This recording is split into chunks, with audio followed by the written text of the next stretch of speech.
गुजरात की साबरमती जेल में बंद माफिया अतीक अहमद को फिर से यूपी लाने की तैयारियां अब तेज हो चुकी हैं। इसी सिलसिले में प्रयागराज पुलिस की एक टीम ने सुबह सुबह ही साबरमती जेल में दस्तक दी और उमेश पाल मर्डर केस में माफिया अतीक अहमद पर शिकंजा कसने के लिए कानूनी औपचारिकताओं की शुरुआत कर दी है। पुलिस की टीम ने साबरमती जेल में अतीक के खिलाफ जारी कोर्ट के वारंट को तामील कराया। साथ ही प्रॉपर्टी डीलर जीशान के मामले में बयान भी दर्ज किए हैं।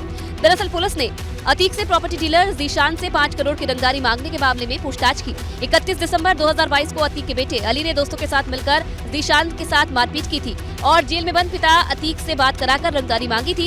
इसके अलावा उमेश पाल मर्डर केस में अतीक के खिलाफ जारी बी वारंट भी साबरमती जेल में तामील कराया। कानूनी औपचारिकताएं होती हैं, उन कानूनी औपचारिकताओं को पूरा किया जा रहा है और बहुत जल्द ही यानी हफ्ते भर के अंदर प्रयागराज पुलिस अतीक अहमद को साबरमती जेल से निकालकर एक बार फिर से प्रयागराज लाएगी। उस उमेश पाल मर्डर केस के क्लू खोजने की कोशिश प्रयागराज पुलिस करेगी।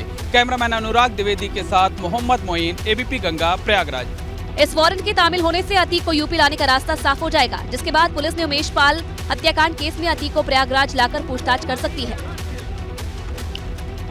उमेश पाल हत्याकांड को महीने भर से ज्यादा का समय बीत चुका है और हमलावर अब तक पुलिस की पकड़ से बाहर है और इसी बीच हत्याकांड में शामिल रहे गुड्डू मुस्लिम का एक और वीडियो सामने आया। ये सीसीटीवी तस्वीरें उमेश पाल हत्याकांड के 9 दिन बाद यानी 5 मार्च की हैं, जिसमें प्रयागराज में उमेश पाल पर हमले के दौरान बम बरसाने वाला गुड्डू मुस्लिम मेरठ में माफिया अतीक अहमद के बहनोई डॉक्टर अखलाक के घर के बाहर एक बैग लिए खड़ा दिखाई दे रहा है। अखलाक के घर के अंदर लगे दूसरे सीसीटीवी कैमरे में एक महिला गेट पर जाती दिख रही है, जो घर में मौजूद लोगों से इजाजत मिलने के बाद गेट खोलकर गुड्डू मुस्लिम को घर के भीतर लाती है।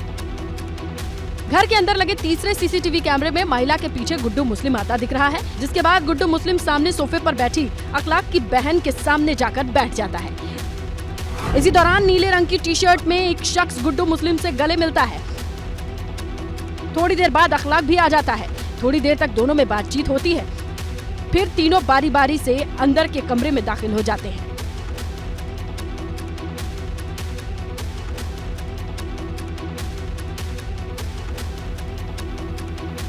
अतीक के बहनोई अखलाक को कल ही पुलिस ने गिरफ्तार किया, जिसके बाद गुड्डू मुस्लिम की सीसीटीवी तस्वीरें भी सामने आ गई। लेकिन अखलाक का परिवार अब अलग ही तरह की कहानियां बयां कर रहा है। अतीक के बहनोई अखलाक के घर में गुड्डू मुस्लिम की मौजूदगी से साफ है कि अखलाक के जरिए अतीक ने पश्चिमी यूपी में अपना नेटवर्क तैयार करके रखा था। लेकिन अखलाक की बहन अपने भाई को अब भी बेकसूर साबित करने में लगी है। अब पॉलिटिक्स है, अब ये क्या मैं बोलूं, जिसको जो लग रहा है वो कह रहा है। किसके मुंह को बंद कर सकते हैं, किसको क्या कह सकते हैं, कुछ नहीं है। बहन भले ही अखलाक को बेकसूर बता रही है, लेकिन अखलाक की गिरफ्तारी और पूछताछ के बाद ही अखलाक के घर में गुड्डू मुस्लिम की मौजूदगी की तस्वीर सामने आई। लेकिन अखलाक की बहन बड़ी साफ गोई के साथ शीशे की तरह साफ तस्वीरों को भी झूठा बता रही है। उसको देख के अखलाक हिल गया, उससे रिक्वेस्ट कर रहा है, लेकिन उसके सामने भी ये डर था कि कहीं ये कुछ कर न दे। अच्छा, मैं तो उसको पहचानती नहीं थी, बताया जरूर जा रहा है कि उनके आदमी हैं। लेकिन इन तस्वीरों के सामने आने के बाद सवाल यूपी पुलिस और एसटीएफ पर भी उठने लगा कि 38 दिनों से उमेश पाल के हत्यारों की तलाश में खाक छान रही पुलिस पहले से ही आशंका क्यों जताने लगी थी कि गुड्डू मुस्लिम समेत उमेश पाल की हत्या में शामिल कई आरोपी नेपाल भाग गए हैं।